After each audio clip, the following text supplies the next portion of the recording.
Assalamualaikum warahmatullahi wabarakatuh. Saya Cahaya Mutiara dari kelas 12 IPS 3 akan mempresentasikan tentang sistem dan struktur politik ekonomi Indonesia pada masa reformasi. Di sini saya sudah membuat peta konsepnya dan saya akan mempresentasikannya.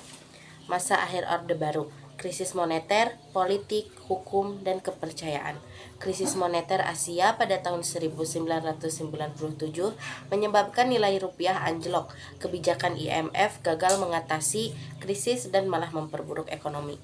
Kenapa memperburuk ekonomi? Karena kita harus menuruti kemauan IMF, yaitu menutup bank-bank swasta yang ada di Indonesia, dan itu menyebabkan banyaknya pengangguran serta membatasi subsidi BBM dan bahan pangan lainnya.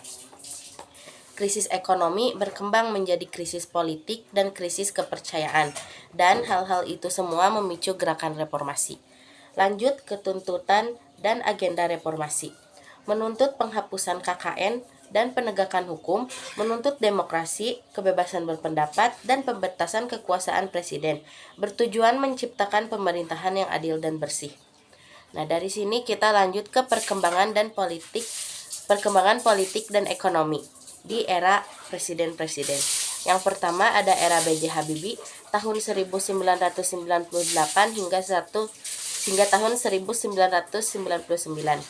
Presiden B.J. Habibie adalah presiden transisi pasca lengsernya Presiden Soeharto, melaksanakan reformasi politik, hukum, dan ekonomi, membuka kebebasan pers dan multipartai, menyelenggarakan pemilu 1999 yang demokratis, melakukan reformasi ekonomi dan JPS, serta referendum Timor Timur tahun 1999. Yang kedua ada era Abdurrahman Wahid atau Gus Dur pada tahun 1999 sampai 2001. Presiden Republik Indonesia keempat hasil pemilu 1999 membentuk Kabinet Persatuan Nasional, membubarkan Departemen Penerangan dan Sosial, melakukan amandemen Undang-Undang 1945, memisahkan TNI dan Polri, serta memperjuangkan pluralisme dan hak minoritas, mengalami konflik politik dengan DPR dan MPR, dan diberhentikan melalui sidang istimewa MPR tahun 2001. Lanjut ke era Megawati Soekarno Putri pada tahun 2001 hingga 2004.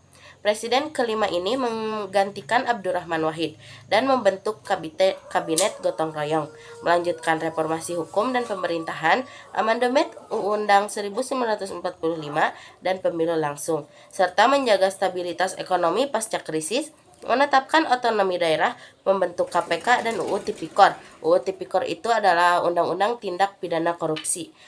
Pemilu langsung pertama tahun 2004.